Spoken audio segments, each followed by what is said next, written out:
Happy Friday viewers. இன்னைக்கு என்ன topic அப்படின்னு பார்த்தீங்கன்னா, நேற்று நம்ம ஆல்ரெடி டிஸ்கஸ் பண்ண டாபிக் தாங்க.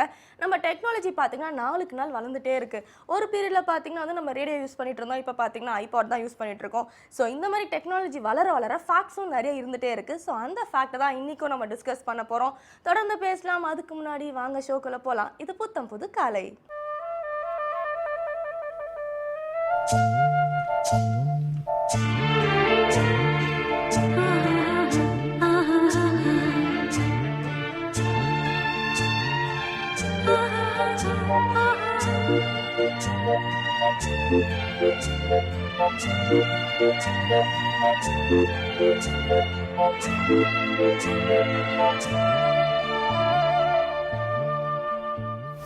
பொதுவே ஒரு பொருள் மார்க்கெட்டில் வந்துச்சுன்னு வச்சுக்கோங்களேன், அதை மக்கள் ஏற்றுக்கிட்டே யூஸ் பண்ணுறதுக்கு ரொம்ப பெரிய கேப் ஆகும். ஸோ அது மாதிரி தான் ரேடியோ வந்து பார்த்தீங்கன்னா மார்க்கெட்டில் வந்து 50 மில்லியன் பீப்புள் கிட்ட ரேடியோவை யூஸ் பண்ணுறதுக்கு எவ்வளோ வருஷம் கிட்டத்தட்ட ஆச்சுன்னு பார்த்தீங்கன்னா 38 வருஷம் ஆயிருக்கான். ஸோ அதுக்கப்புறம் தான் வந்து மக்கள்லாம் ரேடியோன்ற ஒரு விஷயம் இருக்குது, இதை நம்ம யூஸ் பண்ணலான்றது தெளிவடைஞ்சிருக்காங்க. அண்ட் அதே மாதிரி டெலிவிஷன் டிவி பார்த்தீங்கன்னா வந்து இண்டஸ்ட்ரிக்கு வந்தக்கப்புறம் 13 வருஷம் ஆச்சா 50 மில்லியன் மக்கள் கிட்ட போய் சேர்றதுக்கு. ஸோ இந்த மாதிரி பிரபலமான ப்ராடக்டே போய் சேர்றதுக்கு லேட் ஆயிருக்குன்னா, பிரபலம் இல்லாத ப்ராடக்ட் வந்து நிலைமை என்னன்றதை நம்ம யோசிச்சு தான் பார்க்கணும். ஸோ இதை தொடர்ந்து இன்றைய நாளுடைய ஃபர்ஸ்ட் செக்மெண்ட்டான சூரியோதயம் பார்க்க வேண்டிய நேரம் வந்துருச்சு. வாங்க பார்க்கலாம். இது சூரியோதயம்.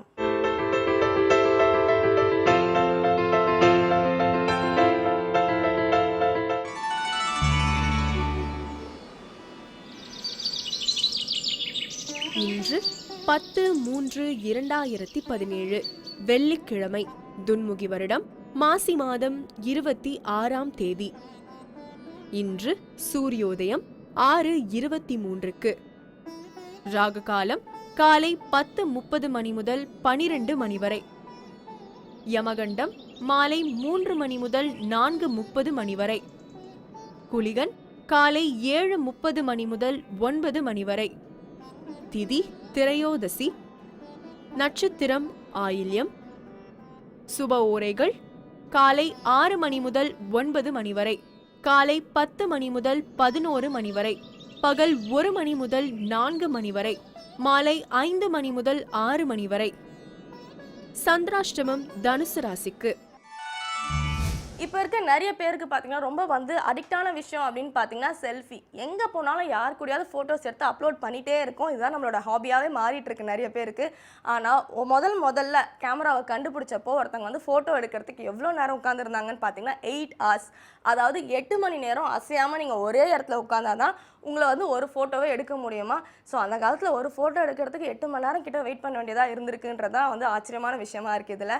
ஸோ இதை தொடர்ந்து நம்ம என்ன பார்க்க போகிறோம் அப்படின்னு பார்த்தீங்கன்னா, லலிதாம்பிகைக்கு 1000 பேர்கள் கிட்ட இருக்குது. அந்த பேர்களுக்கான காரணங்களும் சோஸ்திரமும் சொல்ல இலக்கிய மேகம் ஸ்ரீனிவாசன் காத்துட்ருக்காரு. வாங்க பார்க்கலாம். இது ஸ்ரீ லலிதா சகஸ்ரநாமம்.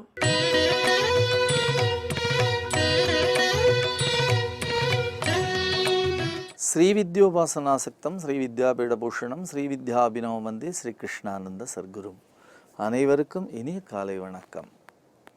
ஸ்ரீ லலிதா சகஸ்ரநாமம் அன்னையின் 1000 அற்புத திருநாமங்கள். ஒவ்வொரு நாளும் ஒவ்வொரு திருநாமத்தை சிந்திக்கக்கூடிய மாபெரும் பேற்றினை நாம் பெற்றிருக்கிறோம். அந்த வகையிலே பராசக்தியினுடைய அருமை திருநாமம் ஓம் பஞ்சப்ரேதாசனாசீனாயே நமக என்கின்ற அருமையான திருநாமம்.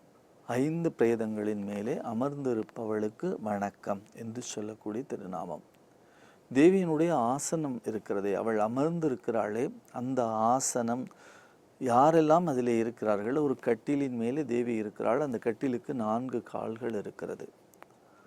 அந்த 4 கால்களிலும் 4 தேவர்கள் இருக்கிறார்கள். மேலே சதாசிவன் கட்டிலினுடைய மேல் தட்டாக இருக்கிறான். சதாசிவனோடு தேவி கூடி கலந்து மேலே அமர்ந்திருக்கிறாள். தேவியினுடைய அருள் இருந்தால் அவர்களெல்லாம் எப்படி இருக்கிறார்களாம்? செயல்புரிபவர்களாக இருக்கிறார்களாம்.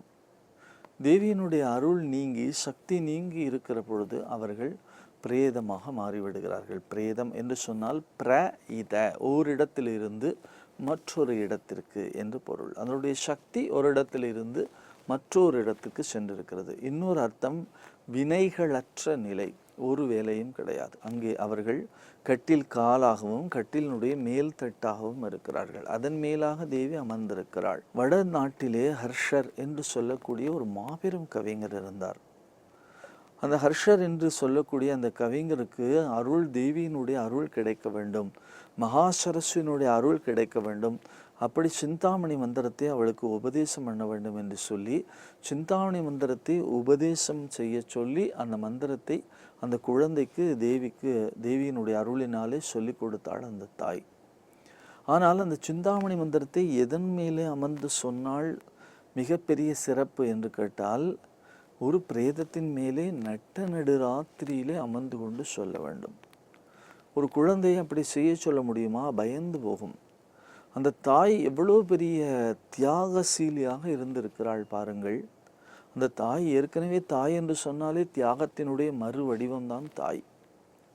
அந்த தாய் நம்மை குழந்தையாக பெற்று எவ்வளவெல்லாம் வளர்த்து ஆளாக்கி இருக்கிறாள் அல்லவா? பொதுவாக ஒரு செய்தி சொல்லுவார்கள், இந்த குழந்தை கர்ப்பப்பையிலிருந்து வெளியே வருவதற்கு முன்னாலே கடவுளோடு பேசி கொண்டிருக்குமாம். அந்த ஆன்மாவுக்கும் கடவுளுக்குமாக தொடர்பிலே நேரே பேசுவார்களாம். அப்படி நேரே பேசுகிற பொழுது கடவுளிடத்திலே சொல்லுமாம் அந்த சிசு, நான் இப்பொழுது எங்கே போகிறேன் என் இறைவா என்று கேட்ட உடனே, உன்னை நான் மனிதனாக இந்த உலகத்திற்கு அனுப்பப் போகிறேன், நீ மனிதனாக போய் மனிதர்களோடு வாழ வேண்டும், அப்பொழுது உங்களை நான் பார்க்க முடியாதா என்று அந்த குழந்தை கேட்குமாம். கேட்ட உடனே அந்த இறைவன் சொன்னாராம், உனக்காக நான் ஒரு தேவதை படைத்து வைத்திருக்கிறேன், அந்த தேவதை என்னை போலவே இருப்பாள், என்னுடைய ஒரு ரெப்ரசன்டேட்டிவ், என்னுடைய அடையாளமாக, என்னுடைய பிரதிபிம்பமாக, எனக்காக செயலாற்றுபவளாக அவள் இருப்பாள் என்று கடவுள் சொல்லுவாராம். அந்த தேவதையை நான் பார்க்க முடியுமே தவிர உங்களை பார்க்க முடியாதா என்று மீண்டும் கடவுளிடத்திலே அந்த குழந்தை கேட்குமாம். அப்பொழுது இறைவன் சொல்லுவாராம், நீ அவளை பார்த்தாலும் என்னை பார்த்தாலும் ஒன்றுதான் என்று இறைவன் சொன்னார் என்று சொல்லி ஒரு உரையாடலை சொல்வார்கள். அது ஒரு நீண்ட உரையாடல், ஒரு தாயினுடைய பெருமையை சொல்லக்கூடிய ஒரு உரையாடல். அந்த தாயினுடைய பெருமை அவ்வளவு விசேஷமானது அல்லவா? அந்த தாயினுடைய தியாகத்தை இணையாக சொல்ல முடியுமா? நிச்சயமாக சொல்ல முடியாது. கட்டிலிலும் தொட்டிலிலும் மார்மேலும் தோள் மேலும் என்னை தூக்கி வளர்த்த அன்னை அல்லவா? அவளுடைய ஒரு மிகப்பெரிய பெருமை, அவள் செய்திருக்கக்கூடிய சேவை, தன்னலமற்ற சேவை, என்னுடைய மலஜலங்களையெல்லாம் எடுத்து என்னை காப்பாற்றி இருக்கிற சேவை, எனக்கு நினைவு தெரியாத நாட்களிலே எனக்கு அத்தனையுமாக தேடி தேடி பார்த்து செய்த சேவை இருக்கிறதே, அதற்கு இணையாக இந்த உலகத்திலே வேறொரு தியாகம் யாராலும் செய்யவே இயலாது. அப்படிப்பட்ட தாய் இந்த ஹர்ஷர் என்று சொல்லக்கூடிய கவியினுடைய தாயார் இருக்கிறாளே, அவள் இன்னும் ஒரு தியாகம் பண்ணுகிறாள். என்ன செய்கிறாள்? ஒரு சிந்தாமணி மந்திரத்தை நட்ட நடு ராத்திரியிலே ஒரு பிரேதத்தின் மேலே அமர்ந்து கொண்டு சொன்னால் மகா சரஸ்வதியை நேராக தோன்றுவாளாம். படிக நிறமும் பவளச் செவ்வாயும் கடிகமழ் பூந்தாமரை போல் கையும் துடி இடையும் அல்லும் பகலும் அனவரதமும் துதித்தால் கல்லும் சொல்லாதோ கவி என்று சொல்லுவார்களே, அப்படி கல்லும் சொல்லாதோ கவி என்று சொல்லக்கூடிய அளவிற்கு மிகப்பெரிய தன்மையாக தேவி இருப்பாளாம். அப்படி அந்த தன்மையை அருள்பாலிக்கக்கூடிய தன்மை வேண்டும் என்று சொல்லி ஒரு நாள் நட்ட நடு ராத்திரியிலே தன்னுடைய குழந்தையை தன்னுடைய மேலே அமர்த்தி வைத்து கொண்டு தன்னுடைய கழுத்தை தானே அறிந்து கொண்டாளாம். குழந்தையை மந்திரம் சொல்லிவிட்டு இந்த செயலை செய்தால் அந்த குழந்தை மந்திரத்தை சொல்லிக்கொண்டே இருக்கிறது. இப்பொழுது தாய் கழுத்தை அறிந்து கொண்டு இறந்து போனாள். இறந்து போன உடலில் பிரேதத்தின் மேலே அமர்ந்து கொண்டு அந்த குழந்தை சிந்தாமணி மந்திரத்தை ஜபித்த உடனே சரஸ்வதி தேவி நேராக தோன்றிவிட்டாளாம். பண்ணும் பரதமும் தீஞ்சுவை பனுவலும் யான் எண்ணும் பொழுது எளிது எய்த நல்காள் எழுதாமறையும் விண்ணும் புவியும் புனலும் கனலும் வெங்காலும் அன்பர் கண்ணும் கருத்தும் நிறைந்தாய் சகல கலாவல்லியே என்று குமரகுருவர் பாடுவாரே, அப்படி பண்ணும் பரதமும் தீஞ்சுவை பனுவலும் அள்ளித்தரக்கூடிய மகா சரஸ்வதி தோன்றிவிட்டாளாம். தோன்றிய உடனே ஹர்ஷர் எழுந்து வணங்குகிறார். அந்த குழந்தை வணங்குகிறது. உனக்கு என்ன வேண்டும் என்று கேட்டாளாம். உனக்கு தெரியும் அம்மா எனக்கு என்ன வேண்டும் என்று. அப்படி திரும்பி பார்க்கிறது குழந்தை. தன் தாயினுடைய கழுத்து அறுபட்டு அவள் இறந்து போய் கிடக்கிறாள். அப்பொழுது மகா சரஸ்வதி அருள் பாலித்தாளாம், இத்தகைய ஒரு தியாகசீலியை நான் மீண்டும் உயிரோடு எழுப்பி தருகிறேன் என்று சொல்லி அந்த மகாகவி ஹர்ஷருக்கு அத்தனை வல்லமையும் கொடுத்து தாயையும் உயிரோடு எழுப்பி தந்தாள் என்று ஒரு செய்தியை நம்முடைய வாரியா சுவாமிகள் மிக அழகாக சொல்லுவார்கள். இது எதற்காக என்று சொன்னால், அந்த இடத்திலே இருந்து அந்த 5 வகையான பிரம்மாக்கள் அவர்கள் உயிரோடு இருக்கிற பொழுது பஞ்ச பிரம்மாக்கள் என்று அழைக்கப்படுகிறார்கள். அவர்கள் தங்களை பராசக்தி இடத்திலிருந்து விலக்கி கொண்ட பொழுது உயிரற்ற நிலை என்று அவர்களை நாம் சொல்ல இயலாது. ஏனென்றால் அவர்கள் வினைகளற்ற நிலையிலே தங்களை ஆக்கி கொண்டிருக்கிறார்கள். அப்படி வினைகளற்ற நிலையிலே அவர்கள் ஆகி இருக்கிற பொழுது என்ன நடக்கிறது என்று கேட்டால், அவர்கள் பஞ்ச பிரேதாசனாசீனாயே நமக, பஞ்ச பிரேதமாக மாறியிருக்கிறார்கள். அதன் மேலாக தேவி அமர்ந்து கொண்டு அருளாட்சி செய்கிறாள் என்று சொன்னால், அந்த அருளாட்சியினுடைய தன்மை, மந்திர ஜபத்தினுடைய தன்மை எத்தகையதாக இருக்கும் என்று நாம் சிந்தித்து பார்க்கிறோம். தேவியினுடைய மிகப்பெரிய கருணை இருந்தால்தான் அந்த இடத்திலே எந்த செயல்பாடும் நடக்கும், எந்த செயல்பாடும் நம்மால் நடத்த முடியும். எதையுமே இந்த உலகத்திலே அவளுடைய அருள் இருந்தால்தான் செய்ய முடியும்.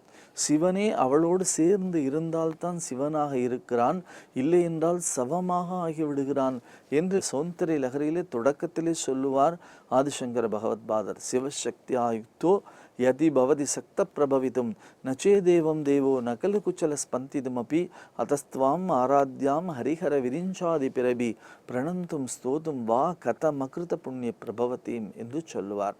அத்தகைய ஒரு உயர்ந்த தன்மை அந்த சிவம், அந்த சிவமே எம்பிராட்டினுடைய சேர்க்கையினாலே சிவமாக இருக்கிறார் என்று சொல்லுவார்கள்.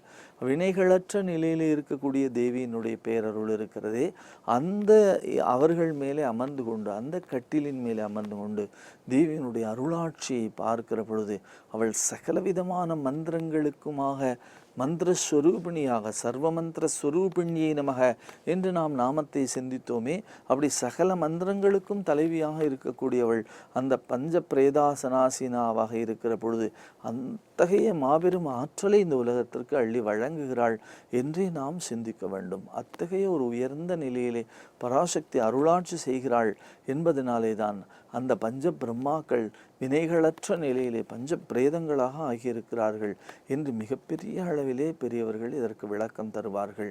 அத்தகைய அற்புதமான தேவியினுடைய ஆசனமாக அந்த ஆசனம் இருக்கிறது. அதன் மேலே தேவி ஸ்ரீ வித்யா ராஜராஜேஸ்வரி அமர்ந்து கொண்டு அருளாட்சி செய்கிறாள் என்பதனாலே தான் ஸ்ரீ லலிதா சகஸ்ரநாமக்கு சொல்லக்கூடிய அருமையான இந்த அற்புதமான நாமம் ஓம் பஞ்ச பிரேதாசனாசீனாயே நமக என்று சொல்லக்கூடிய திருநாமம். இந்த திருநாமம் நமக்கு எல்லா நலன்களையும் அவளுடைய சேர்க்கையோடு சேர்ந்திருந்து அள்ளி வழங்க வேண்டும் என்று பிரார்த்தித்து ஸ்ரீ லலிதா சகஸ்ரநாமத்தின் அற்புத திருநாமங்களை தொடர்ந்து சிந்திப்போம். நாளை சந்திப்போம். நன்றி, வணக்கம்.